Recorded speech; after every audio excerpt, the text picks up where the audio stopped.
আয়াংশ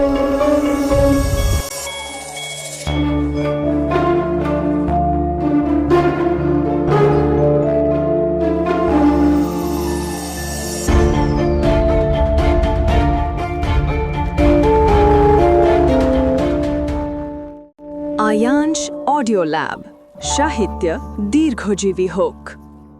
এই অজানা গণ্ডগ্রামে বিডিও অফিসের চাকরিটার কথা শুনে প্রথমে মনে হয়েছিল, ধুর, এই শহর ছেড়ে ওই জঙ্গলে যাব নাকি। কিন্তু তারপর চোখের সামনে ভেসে উঠল বিছানায় অসুস্থ বাবার অসহায় মুখটা। ছোট্ট বোনটা সারাদিন টিউশনি করে ক্লান্ত শরীরে বাড়ি ফিরছে, আর মা জানালার পাশে বসে পথের দিকে চেয়ে আছে ছেলে কখন আসবে। সংসারটা চলছিল কোনো মতে, বোনের ওই কটা টিউশনির টাকা আর আমার মাঝে মাঝে দু একটা প্রচ্ছদ বানিয়ে পাওয়া সামান্য টাকায়।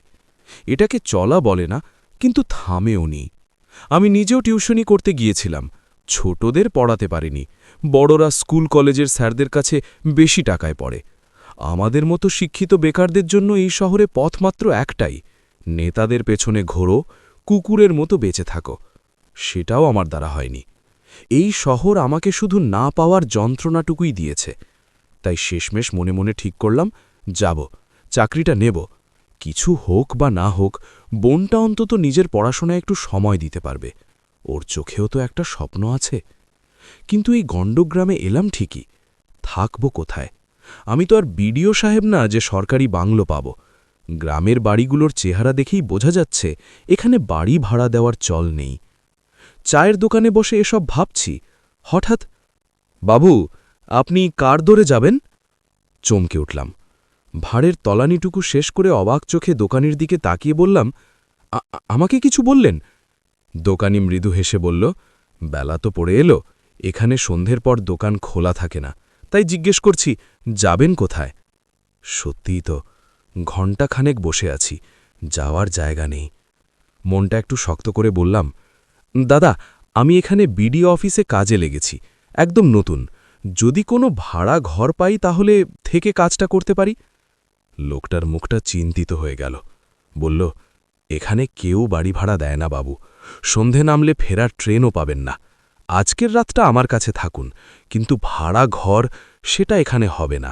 সবাই গরিব, নিজেদের জন্যই ঘর নেই, আর এই কারণেই বিডিও অফিস অর্ধেক দিন বন্ধ থাকে। বুকটা ধক করে উঠল।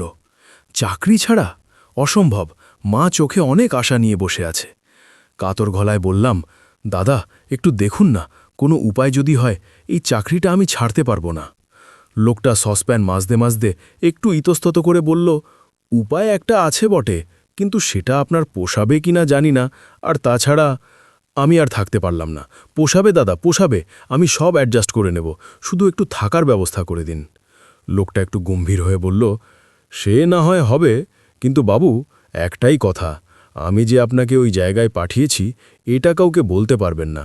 গ্রামের কেউ হয়তো কিছু বলবে না, তবুও কেউ প্রশ্ন করলে নিজের মতো করে বলে দেবেন, আমার নাম মুখে আনবেন না। সেই রাতটা দোকানের বাড়িতেই কাটল। পরদিন রবিবার সকাল সকাল দোকান খুলতে যাওয়ার আগেই সে আমাকে দেখিয়ে দিল কোথায় আমার ব্যবস্থা হতে পারে। বিডিও অফিস থেকে মাত্র 500 মিটার দূরে, গ্রামের একেবারে শেষ প্রান্তে, চারদিকে ধানের জমি, বেড়া দিয়ে ঘেরা বেশ বড় একটা জায়গা, তার মাঝে একটা মাটির বাড়ি, পুরনো, চারপাশে গজিয়ে ওঠা জঙ্গল বলে দিচ্ছে অনেক দিন ধরে এখানে কেউ থাকে না। দরজা ভেজানো। দোকানিকে ধন্যবাদ জানিয়ে বললাম, দাদা, বাড়ির মালিকের সঙ্গে একটু কথা বলিয়ে দেবেন? সে ঝোলা থেকে একটা কাস্তে বের করে আমার হাতে ধরিয়ে দিয়ে বলল, এ বাড়ির মালিক কেউ নেই, এমনিই পড়ে আছে, জঙ্গল পরিষ্কার করে থাকতে পারলে থাকুন, যতদিন ইচ্ছা। নিজের কানকে বিশ্বাস করতে পারছিলাম না, একদম মুফতে থাকার জায়গা।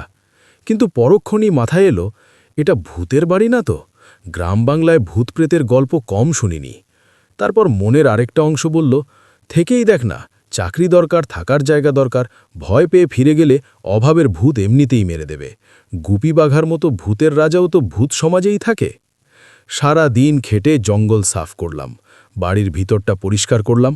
দু একটা সাপ দেখা দিলেও তারা আমার মতো নিরীহ মানুষ দেখে লজ্জায় মাথা নামিয়ে পাশের মাঠে চলে গেল। উঠোনে একসময় অনেক ফুলের গাছ ছিল বোঝা যাচ্ছিল, কিছু গাঁদা ফুল আমারই মতো বেপরোয়া এতদিন জঙ্গলের মধ্যেও লড়াই চালিয়ে গেছে। আমার ফুলের ভীষণ শখ, যত্ন করে গাছগুলোকে একটু স্বাধীন করে দিলাম। ঘরের ভিতরে পুরনো একটা খাট, বিছানা নষ্ট, একটা জলের কুঁজো, বাটি চাপা ছিল বলে একটু গন্ধ ছাড়া ঠিকই আছে, আর ছোট্ট একটা ঠাকুরের সিংহাসন, শিব আর গোপাল, আমারই মতো বহুদিনের অভুক্ত। এবার থেকে ওনারাও সেবা পাবেন। রান্নাঘরে চুলো, হাঁড়িকুড়ি, থালা বাসন, এই খরচটা বেঁচে গেল। পাশের টিউবওয়েলও এখনও কাজ করে, একেবারে এলাহি ব্যাপার। এখন যদি রাতে ভূত আসে তাকেও বলবো, একটু অ্যাডজাস্ট করে নাও ভাই। দোকানি ভালো মানুষ, দুপুরে নিজের বাড়ি থেকে খাবার আনলো, সন্ধ্যায় যাওয়ার সময় দিয়ে গেল একটা হ্যাচাক আর কিছু শুকনো খাবার। দুপুরের ভাতের দাম নিল না, তবে যাওয়ার সময় স্পষ্ট বলে দিল, আজকের পরে আমি আর এখানে আসব না, নিজের ব্যবস্থা নিজেই করে নিতে হবে। ওকে দিয়েই ধূপ, মোমবাতি আর বাতাসা আনিয়ে নিলাম। আমি খাবো আর ভগবান উপোস করবেন, সেটা হয় না। সন্ধ্যা নামতেই তুলসী মঞ্চে ধূপ, মোমবাতি জ্বালালাম, বাতাসা ভোগ দিলাম, তারপর নিজেও তাড়াতাড়ি খেয়ে শুয়ে পড়লাম। সারা দিনের জঙ্গল কাটার ধকলে সারা শরীর টন টন করছে। কালকে আবার অফিসের প্রথম দিন। বিছানায় পড়তেই ঘুম।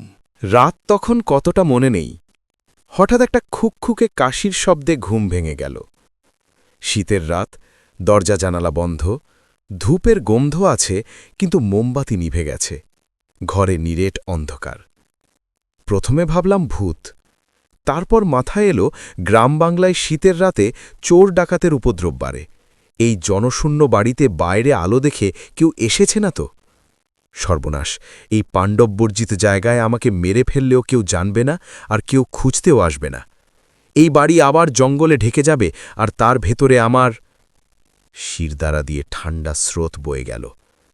কিন্তু এখন দুর্বল হলে চলবে না, লড়তে হবে। আবার সেই কাশির শব্দ, আর সাথে কেউ যেন শ শ করে কাউকে চুপ করাচ্ছে।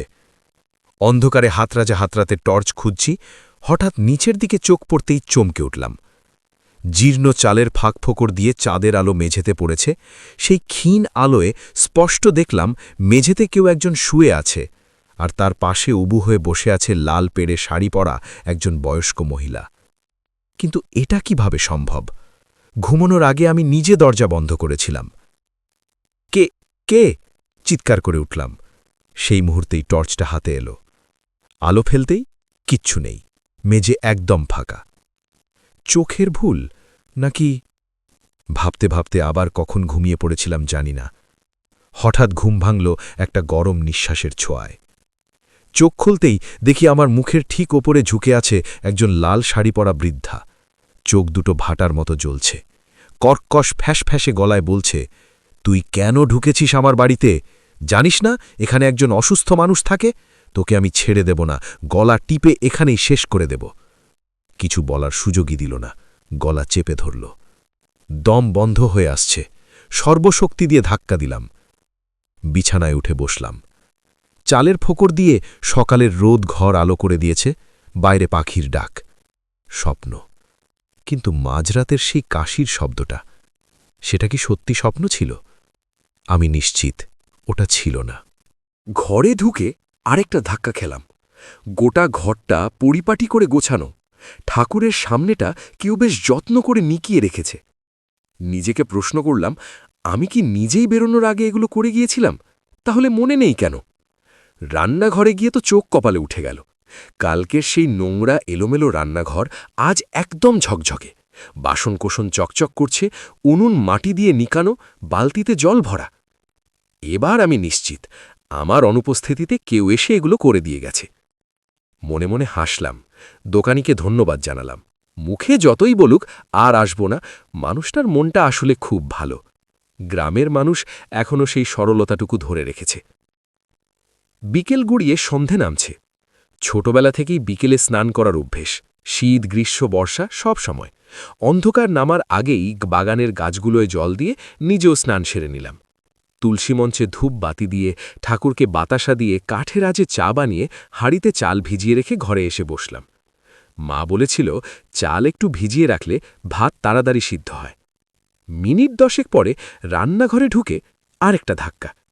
হাঁড়ির মুখ ফেনায় ভরা। খুন্তি দিয়ে নাড়তেই বুঝলাম ভাত পুরো সিদ্ধ। আরেকটু দেরি হলে পাক হয়ে যেত। তাড়াতাড়ি ফ্যান গড়াতে গড়াতে মাথায় এলো হাঁড়ি না হয় ভুলে উনুনে বসিয়ে এসেছিলাম, কিন্তু ওই সামান্য দুটো কাঠে এতক্ষণ আঁচ ধরে রইল কিভাবে? কিছু একটা অদ্ভুত ঘটছে এখানে, কিন্তু সেটা যাই হোক, এখন পর্যন্ত সবই আমার পক্ষে গেছে, কেউ ক্ষতি করেনি। রাতে আলু ভাজা, ডাল আর ডিম ভাজা দিয়ে ডিনার শেষ করলাম। নতুন হাত, আন্দাজ ঠিক হয়নি, ডিম ছাড়া বাকি সব একটু বেশি হয়ে গেছে। চাপা দিয়ে রাখলাম, কাল বাসি খেয়ে নেব। মোবাইল খুলে মাকে ফোন করলাম।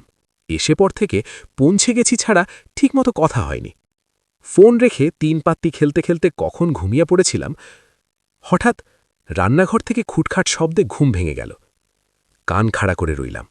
শান্ত শীতের রাতে সামান্য আওয়াজও বেশ ভারী লাগে। হ্যাঁ, বাইরে কেউ আছে, থালা বাসন নিয়ে টানাটানি হচ্ছে। তখনই মনে পড়ল রান্নাঘরে বাড়তি খাবার চাপা দিয়ে রেখে এসেছি। ইঁদুর, শিয়াল হতে পারে। মোমবাতি জেলে হাতে লাঠি তুলে নিলাম। দরজা খোলার আগে একটু কান লাগালাম। আবার সেই খুকখুকে কাশি, আর সাথে একটা মহিলার ফিসফিস গলায় কাউকে বকাবকি করার শব্দ। গায়ের লোম খাড়া হয়ে গেল। তাহলে কি কাল রাতের ঘটনা সত্যিই ছিল? মনকে শক্ত করলাম। প্রতিদিন রাতভর ভয়ের মধ্যে থেকে এখানে কাজ করা সম্ভব নয়। যা হওয়ার আজই হয়ে যাক। দরজা খুলে বাইরে বেরিয়ে এলাম। রান্নাঘরের দৃশ্য দেখে থমকে গেলাম। আমার বাড়তি খাবার দুটো থালায় সুন্দর করে সাজানো। একটা থালা অবিকৃত, আরেকটার সামনে পাটি পড়া। মনে হচ্ছে কেউ বসে খাচ্ছিল, হঠাৎ বিষম খেয়েছে। চারদিকে ভাত ছড়িয়ে আছে। আমার পায়ের শব্দ পেয়ে কোথাও লুকিয়ে পড়েছে। জিদ চেপে গেল। যদি সত্যি কোনো অভুক্ত মানুষ এইভাবে রাতের অন্ধকারে চুরি করে খাচ্ছে, তার আসল উদ্দেশ্যটা জানতেই হবে। মোমবাতি দাওয়ায় রেখে টর্চ নিয়ে বাড়ির চারপাশ খুঁজলাম। নিস্তব্ধ রাত, জনমানবহীন মাঠ। একটা কুকুর শিয়ালও নেই। বিরক্ত হয়ে ফিরে এলাম। একবার মনে হলো থালার ভাত জঙ্গলে ফেলে দিই, কিন্তু পারলাম না। যেই হোক, কারো মুখের গ্রাস এইভাবে কেড়ে নেওয়া ঠিক হবে না। ঝুড়ি দিয়ে থালা দুটো ঢেকে দিলাম। ঘরে ঢুকে দরজা বন্ধ করে শুয়ে পড়লাম। পরদিন সকালে উঠতে একটু দেরি হয়ে গেল। প্রাতকর্ম সেরে ব্রাশ করতে করতে হঠাৎ কালকের কথা মনে পড়তেই দৌড়ে রান্নাঘরে গেলাম। রান্নাঘর পরিপাটি, ঝুড়ি দুটো তাকে ঝুলছে, থালা দুটো ধুয়ে মুছে বাসনের জায়গায় গোছানো।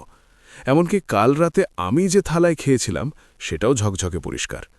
মনে মনে খুশি হলাম। ভূত হোক, মানুষ হোক, যেই হোক, আমার উপস্থিতি তাকে বিরক্ত করেনি। আর এই বন্ধুহীন পরিবেশে যদি কেউ পেটের খিদে আমাকে একটু সঙ্গ দেয়, ক্ষতি কি? শুধু ওই মাঝরাতের জ্বালাতনটা, ওটা মেনে নেওয়া যাচ্ছে না। পরপর দুদিন বিডিও অফিস খোলার খবর কানে কানে গ্রামে ছড়িয়ে পড়েছে। আজকে একজন দুজন লোক এসেছিল তাদের অভাব অভিযোগ নিয়ে। বিডিও সাহেব লোকজন দেখে একটু বিরক্ত হলেও আমার ওপর সব শোনার দায়িত্ব চাপিয়ে আজ একটু বেশিক্ষণ অফিসে থাকলেন। গ্রামের মানুষের মনে তখনও সন্দেহ, এই অফিস কতদিন খোলা থাকবে। তারা আমায় অনুরোধ করে গেল, দেখবেন যেন আবার বন্ধ না হয়ে যায়। অফিস বন্ধ হতে হতে বিকেল 4টে। এখানকার মানুষগুলো একটু অদ্ভুত।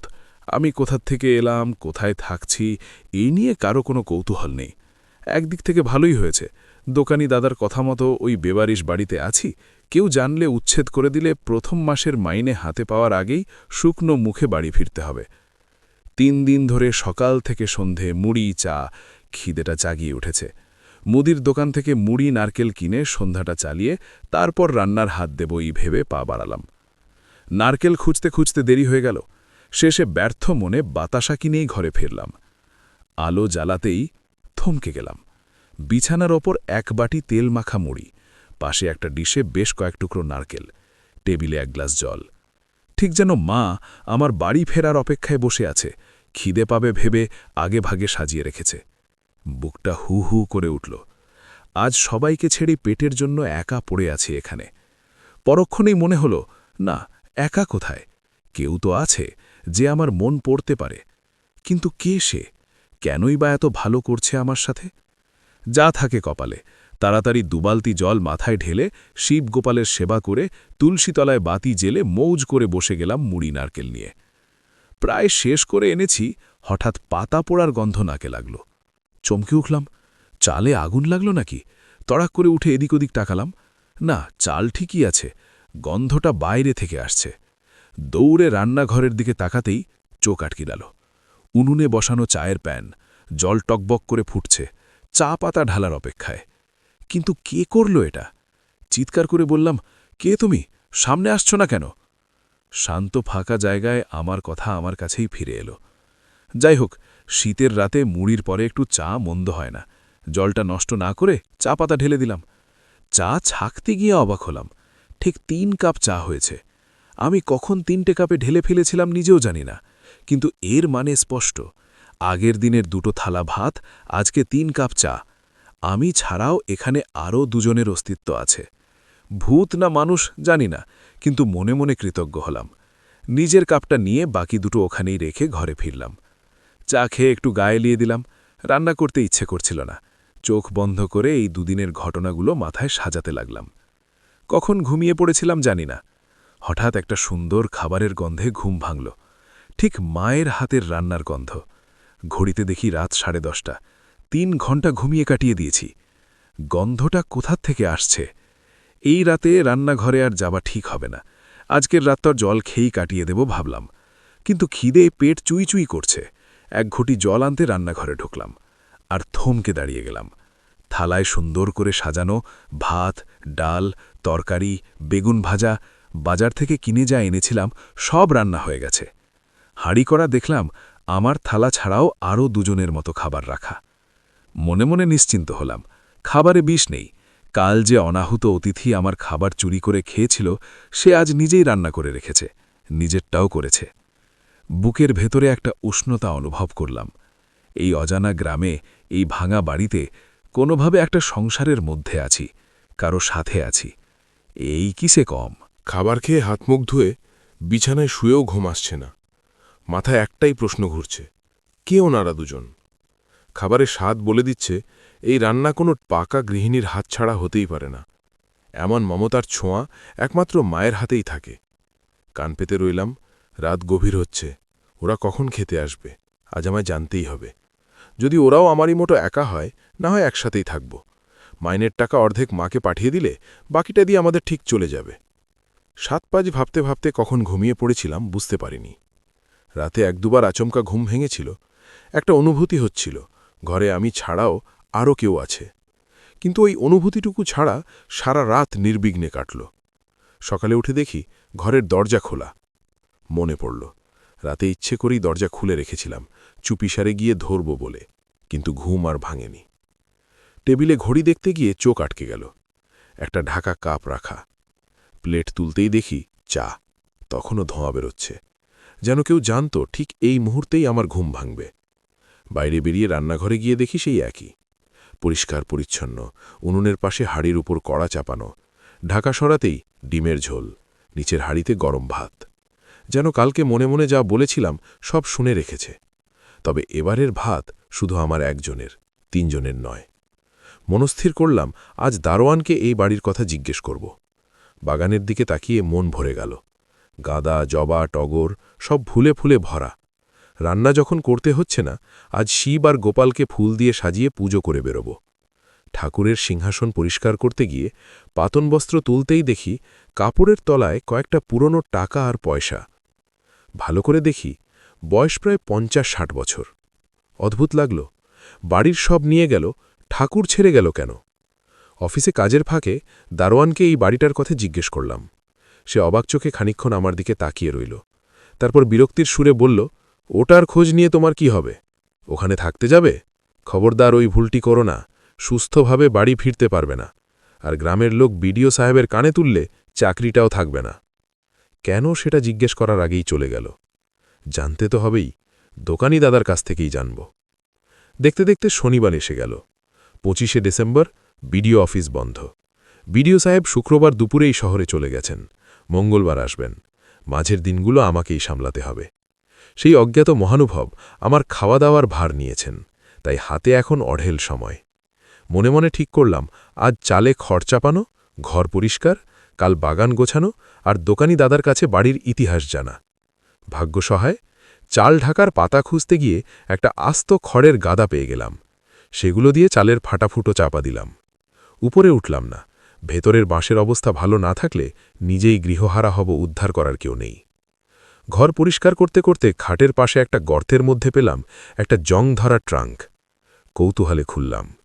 কয়েকটা জরাজীর্ণ লাল পেড়ে শাড়ি, তার নিচে বৃদ্ধ মানুষের ফতুয়া, মাংকি টুপি, একটা জীর্ণ চাদর, আর তার নিচে যত্ন করে প্লাস্টিকে মোড়া কিছু একটা। খুলতেই দেখি একটা বেনারসি শাড়ি, বহু বছরের পুরনো।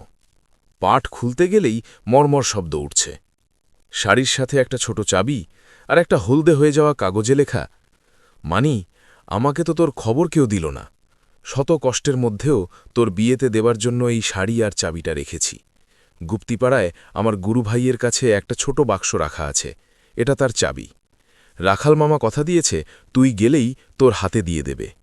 ইতি, তোর সোনামা। কে এই মানি, কে এই সোনামা? গুপ্তিপাড়ার রাখাল মামাই বাকে।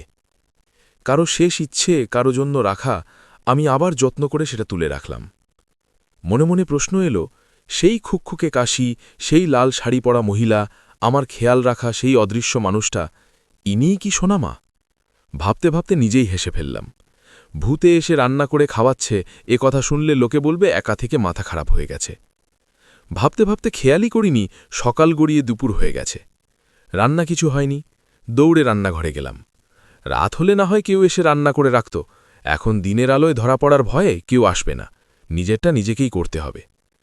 মুশকিল হল জীবনে কোনোদিন এই ধরনের মাটির উনুনে রান্না করিনি। সবজির ঝুড়ির দিকে তাকালাম, সবজিগুলো যেন আমায় দেখে ব্যঙ্গ করছে। রান্না জানি না, তাহলে এসব কিনলাম কেন? বিনে পয়সার রান্না খাওয়ার লোভে?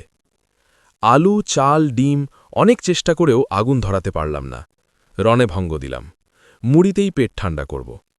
স্নান সেরে শিবগোপালের সেবা করে মুড়ির প্যাকেট খুলতে গিয়ে মনে পড়ল বাজার থেকে নতুন কড়াইশুঁটি এনেছিলাম। তেল, নুন আর কড়াইশুঁটি মিশিয়ে মুড়ি, দুপুরের খাওয়াটা মন্দে হবে না। কড়াইশুঁটি আনতে রান্নাঘরে ঢুকে আবার থমকে গেলাম। আমার ব্যর্থতা আমার সেই অজ্ঞাত অতিথিকে বাধ্য করেছে দিনের আলোয় এসে রান্না করতে। সেই রাতের মতোই যত্ন করে আসন পাতা, থালায় গরম ভাত, বাটিতে ডাল, কড়াইশুঁটি, ফুলকপির তরকারি, ডিমের ঝোল। আমাকে আগে পিছে ভাবার সময় দেয়নি, বুভুক্ষুর মতো থালায় ঝাঁপিয়ে পড়লাম। পেটের আগুন একটু মিটতেই মনে হল মা যেন সামনে বসে তৃপ্ত চোখে আমার খাওয়া দেখছেন। এক্ষুনি বলবেন, বাবু আর একটু কপির তরকারি দেব? চকিতে সামনে তাকালাম, না, কেউ নেই। শুধু নিভে যাওয়া উনুনের ধোঁয়া কুণ্ডলি পাকিয়ে ওপরে উঠে যাচ্ছে, আর সেই ধোঁয়ার কুণ্ডলির মধ্যে যেন একজন শাড়ি পরা মমতাময়ী মৃদু হেসে আমার দিকে তাকিয়ে আছেন। পেট ভরার পরে ইচ্ছে করছিল একটু শুয়ে পড়ি, কিন্তু সন্ধ্যার আগে দোকানি দাদার কাছে পৌঁছতে না পারলে মুশকিল, তিনি দোকান বন্ধ করে দেবেন। তাড়াতাড়ি বেরোতে গিয়ে দরজা টানতে গেলাম। হঠাৎ মনে হল কেউ যেন আমার পথের দিকে তাকিয়ে আছে। দরজা খোলাই রাখলাম। ভেতর থেকে কোথা থেকে যেন বলে উঠলাম, একটু বেরোচ্ছি, ফিরতে দেরি হতে পারে। তারপর হনহন করে দোকানের দিকে রওনা দিলাম। শীতের দুপুর, জনমানব শূন্য পথ, আপন মনে হেঁটে চললাম। দোকানি দাদা আমাকে দেখে একটু হচক্কিয়ে গেলেন, চোখে মুখে অপরাধ বোধ। আমাকে কিছু বলার সুযোগ না দিয়েই বলে উঠলেন, স্যার, আমি কিন্তু আপনাকে জোর করিনি, আপনি নিজের ইচ্ছায় গিয়েছিলেন। প্রতিদিন গায়ের মুখে আপনার খবর পেয়ে নিশ্চিন্তে ছিলাম। আপনার সামনে দাঁড়ানোর মুখ ছিল না, তাই দেখা করিনি, অপরাধ নেবেন না। আর ভালো হয়েছে, বিডিও অফিসে আপনার থাকার ব্যবস্থা হয়ে গেছে। আমি থামিয়ে দিলাম, দাঁড়ান দাঁড়ান, আপনার কথা বুঝতে পারছি না। থাকা নিয়ে কোনো অসুবিধে হয়নি, বরং আপনাকে ধন্যবাদ জানাতে আসা উচিত ছিল। আজ ছুটি, তাই এলাম। হ্যাচাকটাও ফেরত দেওয়া হবে। আর আমি বিডিও অফিসে নয়, আপনার দেখানো বাড়িটাতেই আছি। লোকটা হা হয়ে গেলেন। বিস্ফোরিত চোখে আমার দিকে তাকিয়ে জড়ানো গলায় বললেন, আপনি ওখানেই আছেন এখনো? আমি যতটা সম্ভব স্বাভাবিক থেকে বললাম, হ্যাঁ, দিব্যি আছি। তবে কথাটা শেষ করলাম না। ভেতর থেকে মন বলল, বাকিটা বললে যা জানতে এসেছি সেটা আর জানা হবে না। দোকানি কৌতূহলী হয়ে জিজ্ঞেস করলেন, তবে কি স্যার? আমি হেসে বললাম, সেরকম কিছু না, বড্ড মশা, সামনে ধানের জমি তো। যাই হোক, মশার কয়েল থাকলে কটা দেবেন? এখানে আসার পর থেকে আপনি ছাড়া আর কারো সঙ্গে ঠিকমতো পরিচয়ই হয়নি। দোকানি একটু আশাভঙ্গের সুরে বললেন, ও, আমি ভাবলাম, বলতে গিয়ে থামলেন। তারপর নিজেকে সামলে নিয়ে বললেন, সে হয়ে যাবে। তারপর একটু ইস্ততত করে বললেন, স্যার, আপনার কাছে একটা আর্জি ছিল। লোকমুখে শুনলাম বিডিও অফিসের সবকিছু এখন আপনি দেখছেন। প্রধানমন্ত্রী গ্রামীণ যোজনায় সোলার লাইটের জন্য ফর্ম দিচ্ছে। স্যার, রাতে এখানটা ভারী অন্ধকার হয়ে যায়, লোকজনের আসা যাওয়া বন্ধ হয়ে যায়। বাধ্য হয়ে দিন থাকতে থাকতে দোকান বন্ধ করতে হয়। একটা সোলার লাইট পেলে একটু বেশিক্ষণ খোলা রাখতে পারতাম, একটু বেশি বেচা কেনা হতো, এই আর কি। বলতে বলতে হাত কচলাতে লাগলেন। আমি মনে মনে হাসলাম। গিভ অ্যান্ড টেক পলিসি, এটা শহরে থাকতে শিখেছি। আমিও যদি ঠিকমতো দিতে পারতাম, সংসার ফেলে এই গণ্ডগ্রামে আসতে হতো না। গলা খাকড়ি দিয়ে বললাম, সে হবে। আপনি আমার এত বড় উপকার করেছেন, আপনার জন্য কিছু করতে পারলে ভালো লাগবে। আমিও কিছু জানতে এসেছি আজ, তার আগে একটা কড়া চা খাবো কিন্তু। লোকটা মনে মনে খুশি হলেন। বসতে বলে তাড়াতাড়ি উনুনে জল বসালেন। একটু গৌরচন্দ্রিকা টেনে আচমকা বললাম, দাদা এতক্ষণ কথা বলছি, কেউ কারো নামটুকু জানি না। আমি সুখেন, আর আপনি? পাঁটায় আদা ছাঁচতে ছাঁচতে হেসে বললেন, আমি নিত্যানন্দ। আচ্ছা, আমি আপনাকে নিত্যদা বলে ডাকব, বললাম। তারপর সরাসরি চোখে চোখ রেখে বললাম, নিত্যদা, আমাকে একটা সঠিক উত্তর দিতেই হবে। আমি যে বাড়িটায় আছি তার আসল মালিক কে? অন্যের বাড়িতে চোরের মতো থাকাটা আমার ভালো লাগছে না। ফুটন্ত চায়ের ওপর চামচ নাড়তে নাড়তে নিত্যদা হঠাৎ থমকে গেলেন। তারপর আমতা আমতা করে বললেন, স্যার, আমি সত্যিই জানি না ওটা কার বাড়ি। এমনি অনেক দিন ধরে পড়ে আছে। সেদিন আপনার উপায়ান্তর না দেখে দেখিয়েছিলাম, বলে চায়ের কাপটা আমার দিকে এগিয়ে দিলেন। আমি কাপটা হাতে নিলাম, চোখ সরালাম না। জানেন, কিন্তু বলছেন না। চায়ে একটা চুমুক দিয়ে গম্ভীর সুরে বললাম, সে রাতে যদি আমার কিছু একটা হয়ে যেত, তখন কি করতেন? নিত্যদার মুখ দেখেই বুঝলাম ভয় পেয়েছেন। বললেন, আমার সেদিন অন্যায় হয়ে গেছে, ওটা আপনাকে দেখানো উচিত হয়নি। অনেক রকম কথায় যখন কিছুতেই কাজ হল না, কৃত্রিম রাগ দেখিয়ে উঠে পড়লাম। ঠিক আছে, অফিসে চলে আসবেন, দোকানের কাগজপত্র আর প্রধানের সই নিয়ে। বিডিও সাহেব মঞ্জুর করলে সোলার দেওয়া যাবে কিনা দেখা যাবে, বলে হাঁটা দিলাম। মিনিট পাঁচেক যেতে না যেতেই পেছন থেকে ছুটে এলেন নিত্যদা। স্যার, কালকে এই সময় আসবেন? বাবার সঙ্গে পরিচয় করিয়ে দেব। বাবা হয়তো ওই বাড়ি সম্পর্কে কিছু বলতে পারবেন। মনে মনে হাসলাম। ওষুধ কাজ করেছে। গ্রামের মেঠো পথ ধরে ফিরছি। হঠাৎ রাস্তার পাশে একটা পুকুরের সামনে একজনকে জাল ঝাড়তে দেখে থমকে গেলাম। বাঙালি মন, জাল আর জ্যান্ত মাছের সঙ্গে হৃদয়ের সম্পর্ক। দাদা, মাছ আছে নাকি? লোকটা ঘাড় তুলে বলল, আছে। হাড়ির ভেতরে তাকিয়ে চোখ চকচকে করে উঠল। 7টা বড় বড় বাটা, রূপোর মতো চকচকে। 3টে ভালো সাইজের রুই, 2টো শোল। মাছ বিক্রি হবে? দাম শুনে চোখ কপালে। মাত্র 50 টাকা। কথা না বাড়িয়ে বাটা মাছগুলো আর একটা 600 গ্রামের রুই তুলে নিলাম। হাতের ঝোলায় মাছের দাপাদাপি দেখে বাড়ির কথা মনে পড়ে গেল। এই রকম জ্যান্ত মাছের ঝোল কত দিন খাইনি। তারপরই মাথায় বিদ্যুৎ খেলে গেল। মাছ কিনে করলাম, কিন্তু বাঁচবে কে? রান্না দূরে থাক, মাছ বাঁচতেই পারি না। ফোনে মাকে জিজ্ঞেস করব, টাওয়ারই নেই। আর মাকে জিজ্ঞেস করাও ঠিক হবে না। এই কদিনে বাড়িতে মাছ ঢুকতে পেরেছে কিনা কে জানে। মাছগুলোর দিকে তাকালাম। অনেকটা নিস্তেজ হয়ে গেছে। জলে ছেড়ে দেওয়ার উপায় নেই, যা থাকে কপালে। হাতে নিয়ে বাড়ির দিকে হাঁটা দিলাম। বাড়ির সামনে পৌঁছতে পৌঁছতে সন্ধে নেমে গেছে। ঘরের ভেতর থেকে মৃদু আলোর রেখা দেখেই বুঝলাম হ্যারিকেন জুনছে। রান্নাঘরের দিকে আর চোখে তাকালাম। গরম রুটির গন্ধ ভেসে আসছে। মনে পড়ল, বেরোনোর সময় মনে মনে রুটি খাওয়ার প্ল্যান করেছিলাম। থাদায় কপি, আলু, মটরশুঁটি সাজানো। কেউ যেন আমার পায়ের শব্দ পেয়ে তরকারি বসানো ছেড়ে চায়ের প্যান উনুনে চাপিয়ে দিয়েছে। হাতের মাছটা আস্তে করে দাওয়ায় রেখে টুক করে ঘরে ঢুকে পড়লাম। বাটা মাছ ভাজা আর রুইয়ের ঝোলের জন্য আমাকে আর কসরত করতে হবে না, এটা বুঝে গেছি। তড়িঘড়ি সন্ধ্যের কাজ সারলাম। গাছে জল, শিবগোপালের সেবা। কিন্তু গাছের কাছে গিয়ে দেখি সেটাও হয়ে গেছে। এখন আর অবাক লাগে না। টিউবওয়েল থেকে 2 বালতি ঠান্ডা জল মাথায় ঢাললাম। বাপ রে! কাঁপতে কাঁপতে ঘরে ঢুকলাম। গরম চা, সাথে বেগুনির গরম ধোঁয়া। পুজো সেরে কম্বলের তলায় ঢুকে পড়লাম। চা বেগুনি হাতে নিয়ে ভাবলাম, খাওয়ার চিন্তা নেই, ভাবার আগেই পেয়ে যাচ্ছি। আর কি চাই? কিন্তু সেই ভাবনার মাঝেই হঠাৎ একটা খোঁচা লাগল বুকে। আমি কি একটা অমানবিক কাজ করছি না? দুজন ক্ষুধার্ত মানুষকে শুধু দুবেলা খাবারের বিনিময়ে এই হাড় কাঁপানো ঠান্ডায় আমার বোঝা বহন করাচ্ছি। যদি আমার দেখাশোনা ঠিক হয়, একজন বৃদ্ধা আর একজন বৃদ্ধ আমার বাবা মায়ের বয়সী, আমি কি পারতাম নিজের মাকে এই ঠান্ডায় বসিয়ে দুবার রান্না করাতে? কম্বল ফেলে উঠে পড়লাম। যা পারব তাই করব, না পারলে ফেলে দেব, কিন্তু ওই অসহায় মানুষটার ঘাড়ে আর বোঝা চাপাব না। দরজায় হাত দিলাম, খুলছে না।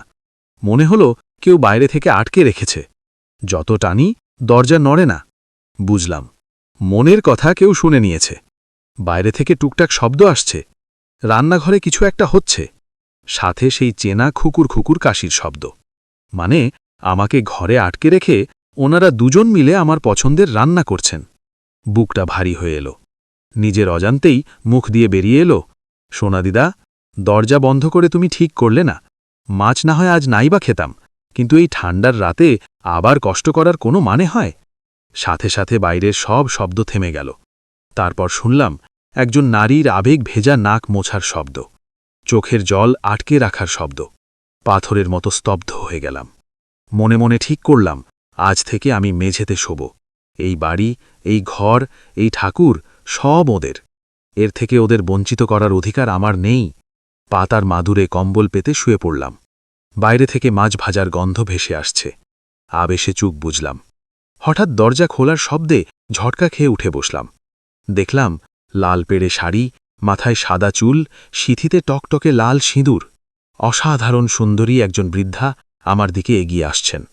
ভীত গলায় বললাম, কে আপনি? বৃদ্ধা মৃদু হেসে আমার পাশে এসে বসলেন। পরম মমতায় মাথায় হাত বোলাতে বোলাতে বললেন, তুই ডাকলি আর আমি থাকতে পারি দাদু ভাই? কতদিন এই একটা আপনজনের ডাকের আশায় আমরা দুজন বসে আছি জানিস? একটু ভালোবাসা, একটু কাছে পাওয়া, এটুকুই আমাদের চাওয়া ছিল। আমি নিঃশব্দে বসে রইলাম। গলায় কথা এলো না। অবাক চোখে ওর দিকে তাকিয়ে রইলাম। সব কেমন তালগোল পাকিয়ে যাচ্ছে। যাকে জানার জন্য এতদিন ছটফট করছিলাম, তিনি আমার সামনে বসে আছেন, স্নেহভরা হাতে মাথায় হাত বুলিয়ে দিচ্ছেন। সারা ঘর জুড়ে একটা অদ্ভুত সুন্দর গন্ধ। মনে হাজারো প্রশ্ন। আপনারা কে? কেন সামনে আসেন না? কেন চাওয়ার আগেই সব করে দেন? সবাই এই বাড়িকে ভয় পায় কেন? আমাকেই বা থাকতে দিলেন কেন? কিন্তু একটা শব্দও মুখ দিয়ে বেরোল না। হঠাৎ বাইরে থেকে একটা বিষম খাওয়ার শব্দ। মহিলা ধরফর করে উঠে দাঁড়ালেন। ওই দেখো, আবার বিষম খেয়েছে। কতবার বললাম আস্তে আস্তে খাও। আমি ছেলেটাকে ডেকে তুলি। রাত গভীর হল, না খেয়ে পড়ে আছে। এই মানুষটা কথা শুনলে তো আমাকে জ্বালিয়ে পুড়িয়ে ছাড়খাড় করে দিল। বলেই দৌড়ে ঘর থেকে বেরোতে চাইলেন। সম্বিত ফিরে পেলাম। আঁচলটা ধরতে গেলাম। হাতে ছ্যাক করে গরম কিছুর ছোঁয়া লাগতেই চোখ খুলে গেল। দরজা ঠিক আগের মতোই বন্ধ। কেউ নেই। স্বপ্ন? কিন্তু গরমটা লাগল কিসে? পাশ ফিরতেই দেখি গরম ধোঁয়া ওঠা ভাতের থালা, পাশে করকরে বাটা মাছ ভাজা, বাটি ভর্তি ফুলকপি মাছের ডালনা, ডাল, আলু ভর্তা। মাছ গুনলাম, 6টা বাটা ভাজা, ঝোলে 4-5টা। আমি এনেছিলাম 7টা। মানে যিনি রান্না করেছেন তিনি নিজের জন্যে মাত্র একটা মাছ রেখে বাকি সব আমাকে দিয়ে গেছেন। বুকের ভেতরটা মোচড় দিয়ে উঠল। চিৎকার করে উঠলাম, সোনাদিদা, এটা কি হলো? সব মাছ আমাকে দিয়ে গেছো কেন? আমি কি একা খাবো বলে এত মাছ এনেছিলাম? থালা থেকে 3টে মাছ ভাজা আর ঝোলের 2টো মাছ আলাদা করে ডিশে নিয়ে রান্নাঘরের দিকে এগিয়ে গেলাম। দেখলাম 2টো থালায় ভাত বাড়া, একটা থালার ভাত আধ খাওয়া। আমার পায়ের শব্দ পেয়েই কেউ পালিয়ে গেছে। সেখানে সবচেয়ে ছোট্ট একটা বাটা মাছ ভাজা, অর্ধেক খাওয়া। আর একটা থালার ভাতে কেউ হাত দেয়নি, শুধু ঝোলের মুড়োটা পড়ে আছে, মাছ নেই। এরা নিজেরা মুড়ো খেয়ে আধ খাওয়া মাছে থেমে আমার থালায় সব সেরা টুকরো তুলে দিয়েছেন। চোখ ভিজে এলো। ডিশটা সেখানে নামিয়ে রেখে অন্ধকারের উদ্দেশ্যে বললাম, সোনাদিদা, তুমি যদি আমাকে আপন মনে করো তাহলে এটা করতে পারলে না। আমরা 3 জন সব সমান ভাগে খাবো। আর যদি এমনই করবে, কাল থেকে আমি এখানে থাকব না, বিডিও অফিসের দাওয়ায় ঘুমাবো, তবুও তোমাদের কাছে এই বোঝা হয়ে থাকব না। কথা শেষ হল না। সামনের থালা দুটোর সামনে 2টো আবছা ছায়ামূর্তি। একজন আধ খাওয়া থালার সামনে, বৃদ্ধ, আরেকজন না খাওয়া থালার সামনে, লাল পেড়ে শাড়ির সেই মহিলা। দুজনেই দুহাত তুলে নাড়ছেন, যেন মিনতি করছেন, যেও না, ছেড়ে যেও না। আমি ভয় পেলাম না। মানুষ ছায়ামূর্তি দেখে মৃত্যু ভয় পায়, কিন্তু যে ছায়ামূর্তি নিজে না খেয়ে আমার মুখে খাবার তুলে দেয়, তাকে ভয় পাওয়ার কি আছে? অনেক জীবন্ত মানুষ আছে ভালোবাসার মুখোশ পরে, ভয় না দেখিয়ে ধীরে ধীরে ঠেলে দেয় মৃত্যুর দিকে। আর এই দুই ছায়ামূর্তি এনা আমাকে বাঁচিয়ে রাখার রসদ যোগাচ্ছেন। এদের দেখে যদি ভয় পাই, তাহলে জীবনের সঠিক মূল্য আমি কোনো দিন বুঝিনি।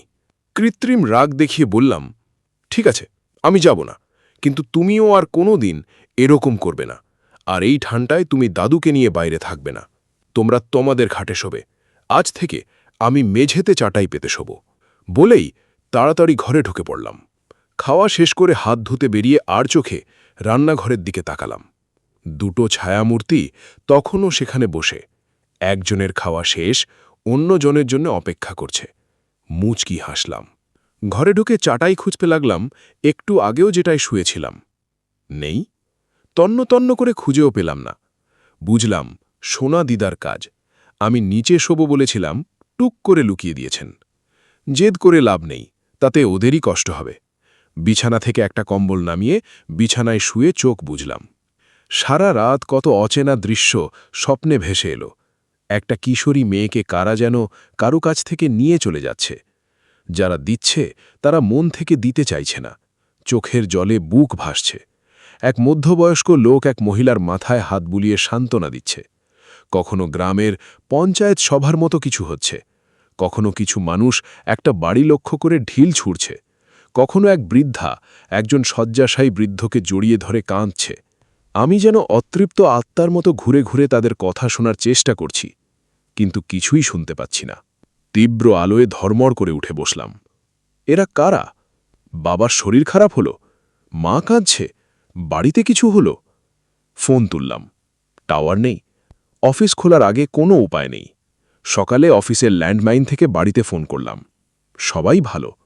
বুকটা একটু হালকা হলো, কিন্তু বাড়ির লোক উদ্বিগ্ন হয়ে পড়েছে, হাজারো প্রশ্ন। একসময় ক্লান্ত হয়ে বললাম, আবার ফোন করছি, বলে রেখে দিলাম। তাহলে কালকের সেই স্বপ্নের মানে কি? কাদের দেখলাম? এটা কি আগত কোনো সমস্যার পূর্বাভাস? সারা দিন কাজে মন বসল না। 3:45 বাজতেই দারোয়ান লক্ষণকে অফিস বন্ধের নির্দেশ দিয়ে দৌড়ালাম নিত্যদার দোকানে। নিত্যদার বাবা বয়স্ক মানুষ, তবে গ্রামের শুদ্ধ হাওয়া জলে বয়সের ভার তাকে এখনও কাবু করতে পারেনি। শহরের মানুষ দেখে একটু ঘাবড়ে গিয়েছিলেন। গ্রামের পুরনো দিনের মানুষ, সরল, ঘাবড়ালে কথা এলোমেলো হয়ে যায়। তিনি যা বললেন তার সারমর্ম অনেকটা এরকম। তখন তিনি প্রায় বালক। এই গ্রামে সান্যালবাবুদের বেশ নামডাক, জমি জমা প্রচুর। প্রদোষ সান্যালের 4 ছেলে, রাখাল, বিবেক, উমা আর রথিন। প্রথম 3 জন পড়াশোনায় তেমন নয়, কিন্তু রথিন সান্যাল মেধাবী ছিলে। পড়াশোনা শেষ করে শহরে ভালো পোস্টে চাকরি। স্ত্রী প্রমীলা খুব ভালো মানুষ, কিন্তু একটাই দুঃখ, সন্তান নেই। এই অপরাধে সান্যাল পরিবারের রথিন আর প্রমীলা এক প্রকার ব্রাত্য। মেজ ছেলে বিবেক, নামে বিবেক, কাজে বিবেকহীন মাতাল। সেই সুযোগ বড় ভাই রাখাল আর উমা 2 হাতে কুড়িয়ে নিল। প্রদোষ সান্যালের মৃত্যুর পর সম্পত্তি বেচতে উঠে পড়ে লাগল রাখাল আর উমা। বিবেকের অংশ আগেই গ্রাস করে নিয়েছিল। বাধা সাধল একমাত্র রথিন। পূর্বপুরুষের সম্পত্তি সে বেচবে না। শেষমেশ গ্রামের পঞ্চায়েত প্রধান রথিনের অংশ বাদে বাকিটা কিনে নিল। রথিনের ভাগে পড়ল শুধু জমিটুকু। অকৃতদার রথিন আর ঝামেলায় গেল না। মনে মনে ঠিক করল, শেষ বয়সে দুজনে মিলে ওই জমিতেই ছোট্ট একটা ঘর বানিয়ে থাকবে। কিন্তু ভাগ্য অন্য হিসেব করছিল। রাখালির ছেলে একদিন বিপদে পড়ে রথিনের কাছে এল। রথিন নিজের জামানতে সেই ভাইপোকে নিজের কোম্পানিতে কাজ দিল। কিন্তু সাপের ডিম থেকে সাপই বেরোয়। কয়েক বছর পরে মোটা টাকা নিয়ে ভাইপো গা ঢাকা দিল। জামানত ছিল রথিনের, সব দায় তার ঘাড়ে। প্রমীলার গায়ের গহনা বিক্রি করেও পুরো ক্ষতি পোষানো গেল না। কোম্পানি বাকি টাকা মাফ করল, কিন্তু চাকরি থেকে বরখাস্ত। রথিন এই ধাক্কা সামলাতে পারলেন না। শহর ছেড়ে গ্রামে ফিরে এলেন। বেশ কিছুদিন অসুস্থ। প্রমীলা শেষ গহনাটুকু বেচে কোনো মতে সংসার ধরে রাখলেন। ভাগ চাষিদের দিয়ে নিজের জমিতে চাষ শুরু করলেন। 2 বছরে পায়ের তলায় একটু শক্ত মাটি। কিন্তু যারা এতদিন জমিটা ভোগ করছিল তারা রথিনের মেয়েরা মেনে নিল না। শুরু হল তাড়ানোর ষড়যন্ত্র। গোপনে ভাগ চাষিদের ভয় দেখিয়ে চাষ বন্ধ করিয়ে দিল। এই অবস্থায় প্রমীলা আশ্রয় দিলেন এক অসহায় বিধবাকে। তার সঙ্গে 8-9 বছরের একটি মেয়ে। 4 জন মিলে বাড়ির সামনে শাকসবজির বাগান করলেন। কোনোমতে 4টে পেট চলে। তখন পাশে এসে দাঁড়াল সুলেমান। যে মুসলমান পরিবারকে গ্রাম থেকে তাড়িয়ে দেওয়া হয়েছিল, এখন যেখানে বিডিও অফিস সেখানে যারা থাকত। সুলেমান আর তার ছেলেরা মিলে আবার চাষ শুরু করল। পরের বছর রথিনের জমিতে ভালো ধান উঠল। সেই ধান বিক্রির টাকায় হিন্দু আর মুসলমান 2 পরিবারে আনন্দের জোয়ার। প্রমীলা গোপালের পুজো করতেন। বড় স্বাদ ছিল। একবার নিজের হাতে জন্মাষ্টমী করবেন, বাচ্চাদের খাওয়াবেন। সে বছর সেই স্বাদ পূরণ করার ঠিক করলেন। পঞ্চায়েত প্রধান এক ঘরে করে রেখেছে। গ্রামের কেউ ভয়ে আসবে না। তখন সুলেমান বলল, চিন্তা নেই মা, পাশের গাঁ থেকে আমি নিজে গিয়ে বাচ্চাদের নিমন্ত্রণ করে আনব। পুজো হল, বাচ্চারা দাওয়ায় বসে প্রসাদ খেল। হঠাৎ পঞ্চায়েত প্রধান নিজেই কিছু বাচ্চা নিয়ে হাজির। এক মুখ হাসি। বিনা নিমন্ত্রণেই এলাম। গোপালের প্রসাদের লোভ সামলাতে পারলাম না। প্রমীলার চোখে জল। আনন্দে সবাইকে প্রসাদ দিলেন। সুলেমান আর তার পরিবার দূরে দাঁড়িয়ে দেখল। সবাই চলে গেলে প্রমীলা সুলেমানের পরিবারকে নিয়ে একসাথে বসে প্রসাদ খেলেন। সেদিন তার মুখে এক স্বর্গীয় তৃপ্তি। পরদিন সকালে খবর এলো, 2 গায়ের যে বাচ্চারা রাতে প্রসাদ খেয়েছিল সবার পেট খারাপ। রথিন প্রমীলা বুঝলেন না, কিন্তু সুলেমান বুঝল, কারণ একই প্রসাদ তার পরিবারও খেয়েছিল। কিছুই হয়নি তাদের। তার মানে প্রসাদে কেউ কিছু মিশিয়েছিল। সুলেমানের ছেলেদের নিয়ে রথিনের বাড়ি পাহারা দিতে লাগল। বেলা বাড়তেই পঞ্চায়েত প্রধান লোকজন নিয়ে চড়াও হল। সুলেমান বাধা দিল। সালিশির হুমকি দিয়ে ফিরে গেল তারা। সেই রাতে সুলেমানের বাড়িতে আগুন। পুরো পরিবার শেষ। তারপর সালিশি সভায় প্রমীলার নামে ডাইনির অপবাদ। সেই বিধবা মহিলা আর তার মেয়েকে গ্রাম ছাড়ার ফরমান। আর রথিন প্রমীলাকে কেউ সাহায্য করলে তাদেরও একই পরিণতির হুঁশিয়ারি। সেদিন রাতে পছন্দমতো রান্না যথাসময়ে এলো, কিন্তু ঘরের থমথমে ভাবটা গেল না। খাবার মুখে তোলার আগেই মনে হল, আজ কেবল আমার জন্যই বাড়া হয়েছে। রান্নাঘরে উঁকি মারলাম, ধারণা সঠিক, অন্য কারো থালা নেই। বুঝলাম, সোনাদিদা জেনে গেছেন আমি সব জানি। ভয় পেয়েছেন আমি এবার পালাবো কিনা। চিৎকার করে বললাম, ভেবেছিলাম যাই হোক এখান ছেড়ে যাব না, কিন্তু এখন দেখছি এই বাড়ির কেউ চায় না আমি থাকি। প্রথম দিন থেকে কি একা একা খেয়েছি? আজকে একা খেতে দিলে? আমি খাবো না, কাল সকালেই চলে যাব, থাকো তোমরা একা একা। বলেই হাত গুটিয়ে খাটে গিয়ে বসে রইলাম। কিছুক্ষণ পরে বাইরে খুটখাট, তারপর থালাটা কেউ নাড়াচ্ছে, যেন অনুরোধ করছে। বললাম, আমি একা খাবো না। চোখের সামনে একটা অস্পষ্ট নারী ছায়ামূর্তি, হাত জোর করে মিনতি। বললাম, খেতে পারি একটাই শর্তে, তুমি আর দাদু যদি খেতে বসো, আর এরকম আরেকবার হলে সেই মুহূর্তেই চলে যাব। কথা শেষ হল না, ছায়ামূর্তি অদৃশ্য। বাইরে তাকালাম, রান্নাঘরে 2টো থালা, 2টো ছায়ামূর্তি মুখোমুখি বসা। মনে মনে হাসলাম। বিদেশ বিভুইয়ে একটা পরিবার পেয়েছি, এর চেয়ে বেশি আর কি চাই। সেদিন অনেক রাত অবধি ছটফট করলাম। মাথায় একটাই প্রশ্ন, সেই অচেনা লোকটা যে আমায় বাড়ি পর্যন্ত পৌঁছে দিয়ে গেল, সে জানল কিভাবে আমি এই বাড়িতে থাকি? আমি তো কাউকে বলিনি, লুকিয়েই থাকি। তাহলে কি সে সুলেমান? কখন ঘুমিয়ে পড়েছিলাম জানি না। স্বপ্নে দেখলাম সোনাদিদা আমার মাথায় হাত বুলিয়ে বলছেন, দাদু ভাই, আমাদের ভুল হয়ে গিয়েছিল, মাফ করে দে। হারানোর ভয়টা আমাদের আঁকড়ে ধরেছিল। কথা দে, আমাদের একা রেখে যাবি না।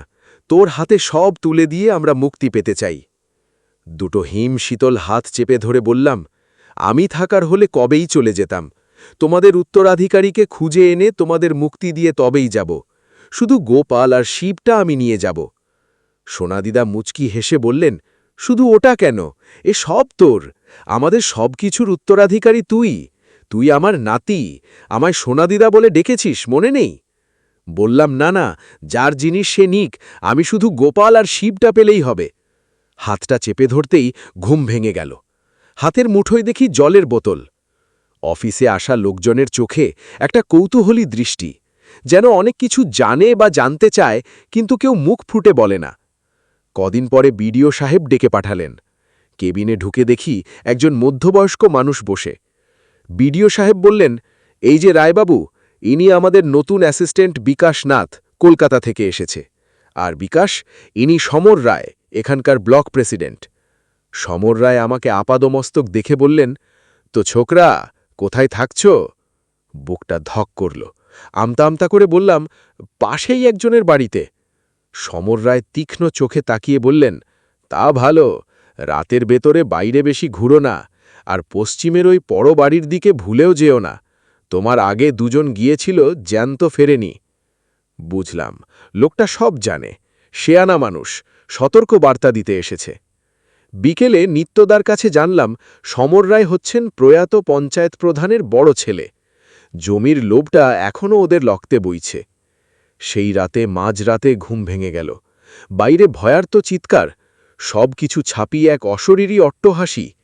দৌড়ে দরজায় গেলাম, খুলছে না, কেউ বাইরে থেকে আটকে রেখেছে। পরদিন অফিসে গুঞ্জন, সামনের ধান জমিতে 3টে লাশ, কেউ লাঠির ঘায়ে মাথা দুফাক করে দিয়েছে। ব্লক সভাপতি নিজের দায়িত্বে সব চুপচাপ সারিয়ে দিয়েছেন। তাহলে কাল রাতে ওই চিৎকারগুলো আমি শুনেছিলাম, কিন্তু ওরা কারা ছিল, কেন এসেছিল, আর মারল কে? প্রথম মাসের মাইনে হাতে পেলাম, সিংহভাগ মাকে পাঠিয়ে দিলাম।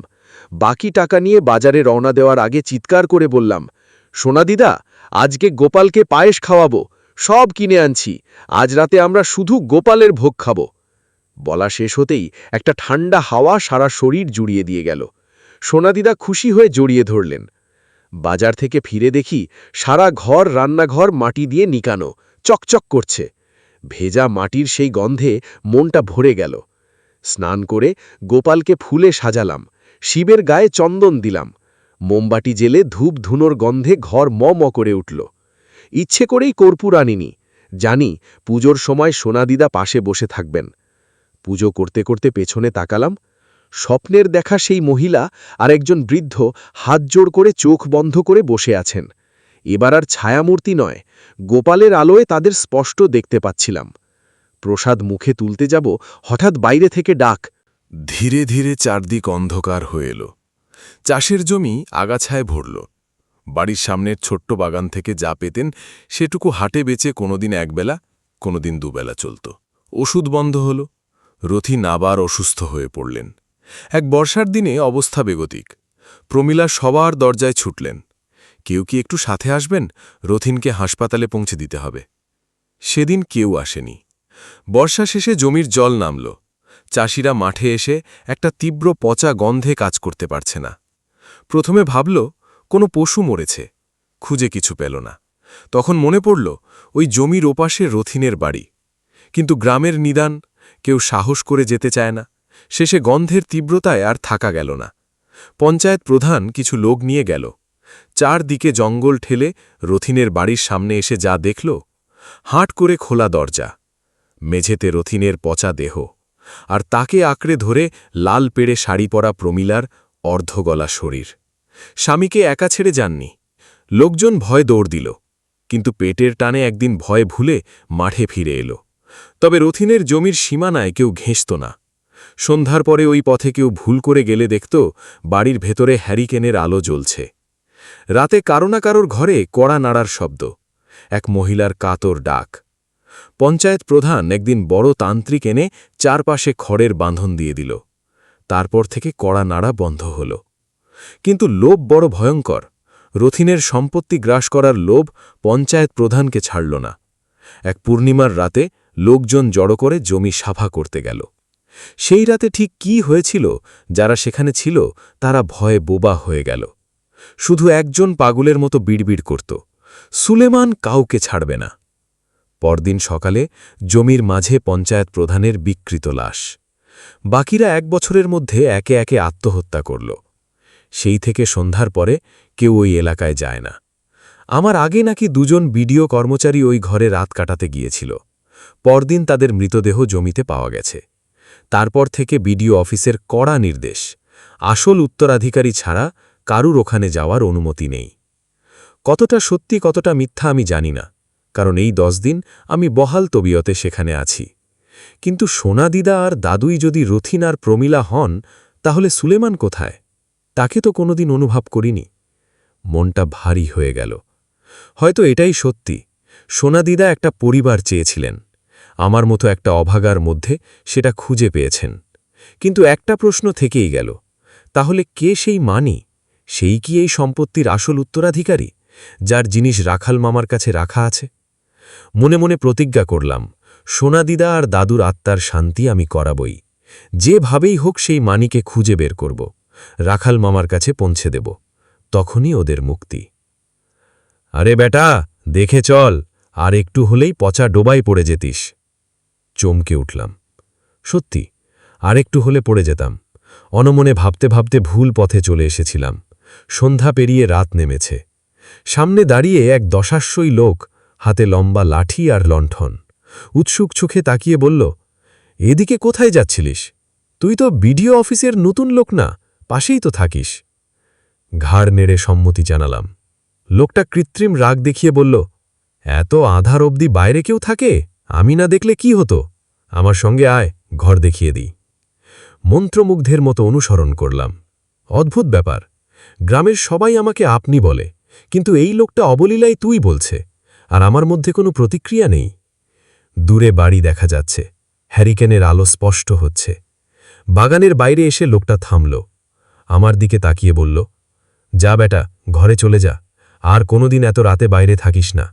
আর শোন, জবা গাছটার পাতায় পোকা লেগেছে, একটু হলুদ, হিং আর চা পাতার জল মিশিয়ে গাছে দিয়ে দিস, না হলে সব পাতা খেয়ে নেবে, ফুল হবে না। সাহস করে বললাম, আসুন না, একটু চা খেয়ে যাবেন। লোকটা জোর হাত মাথায় ঠেকিয়ে বলল, না রে বেটা, এখন যেতে হবে, এখানকার মানুষ চাষের অপেক্ষা করছে, আমার বসলে হবে না। বলেই হনহন করে চলে গেল। ঘরে ফিরে দেখি আজ কেমন থমথমে। রান্নাঘরে চায়ের প্যান বসানো নেই, কিছু একটা ভার ঘরে ভাসছে, যেন কেউ কিছু হারানোর ভয়ে চুপ করে আছে। আমি জোর করে স্বাভাবিক কণ্ঠে বললাম, যা বাবা, আমি কি বলে গিয়েছিলাম ফিরব না, চাও নেই আমার জন্য, যাই নিজেই করি। না চাইতে পেয়ে পেয়ে আমার স্বভাবটাই খারাপ হয়ে গিয়েছিল। বলেই জামাকাপড় ছেড়ে কলতলার দিকে রওনা দিলাম। যাওয়ার আগে আর চোখে রান্নাঘরের দিকে তাকালাম। উনুনে কাঠের আঁচ পড়েছে, চায়ের প্যান বসানো। মনে মনে হাসলাম, এই বেটা, খাইয়া দাইয়া ঘুম দিস নাকি?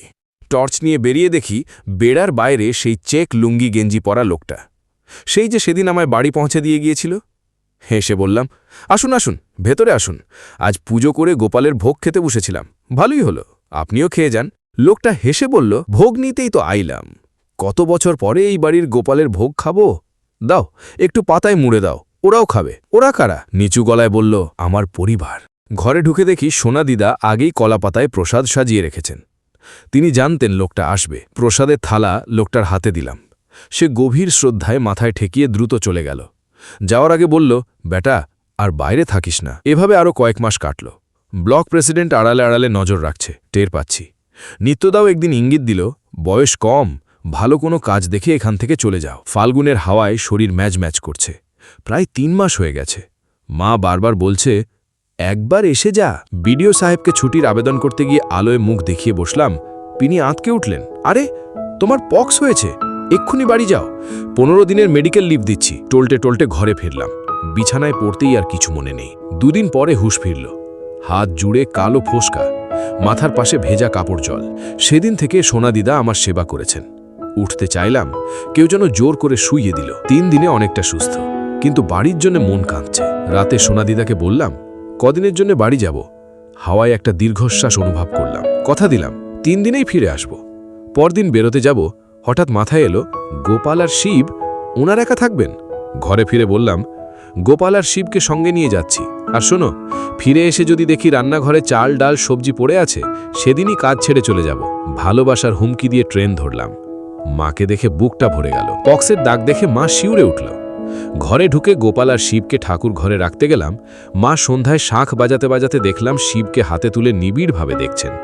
তারপর গোপালকে তুলে আঁচল দিয়ে মুছতে মুছতে বিড়বিড় করে কি যেন বলছেন। রাতে বন্ধুরা এসে গেল, মাকে আর কিছু জিজ্ঞেস করার সুযোগ পেলাম না।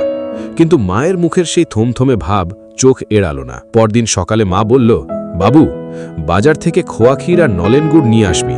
ক্ষীরপুলি করবে? মা বলল, না, তোর গোপাল কাল রাতে স্বপ্নে কাঁদতে কাঁদতে এসে বলেছে, মামা বাড়ি এলাম, একটু ক্ষীরের পায়েস খাওয়ানোর কথা কেউ মনে করল না, আর কোনোদিন আসব না, মায়ের কাছেই থাকব। হতবাক হয়ে গেলাম। এতদিন সেবা করছি, কোনোদিন এরকম স্বপ্ন আসেনি। আর মা একদিনেই গোপাল স্বপ্নে এসে বায়না ধরেছে। বাবার সঙ্গে ছাদে বসলাম, কাজের জায়গার নাম বললাম, বাবা চেনেন না। তারপর আলতো করে গুপ্তিপাড়ার প্রসঙ্গ উঠালাম। বাবা কয়েকবার কাজের সূত্রে গেছেন, কিন্তু বিশেষ কিছু জানেন না। মনে মনে ঠিক করলাম নিজেই যাব গুপ্তিপাড়া। সোনা দিদার গুরু ভাই রাখাল মামাকে খুঁজব, সেই মানির হদিস পাব। চিঠিতে ঠিকানা নেই। সোনা দিদা ভেবেছিলেন মানি নিজেই একদিন আসবে। হয়তো মানি আজ নেই, হয়তো রাখাল মামাও নেই।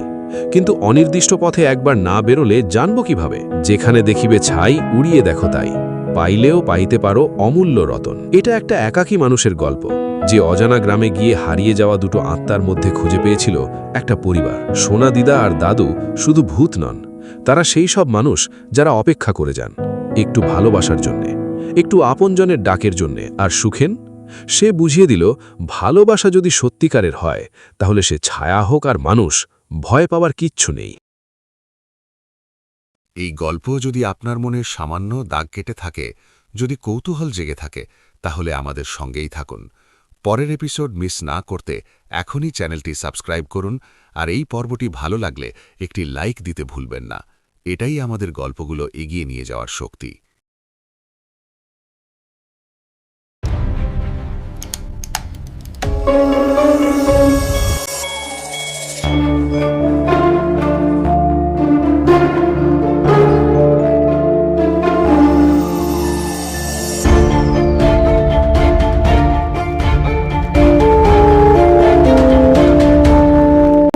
আয়াঞ্জ অডিও ল্যাব, সাহিত্য দীর্ঘজীবী হোক।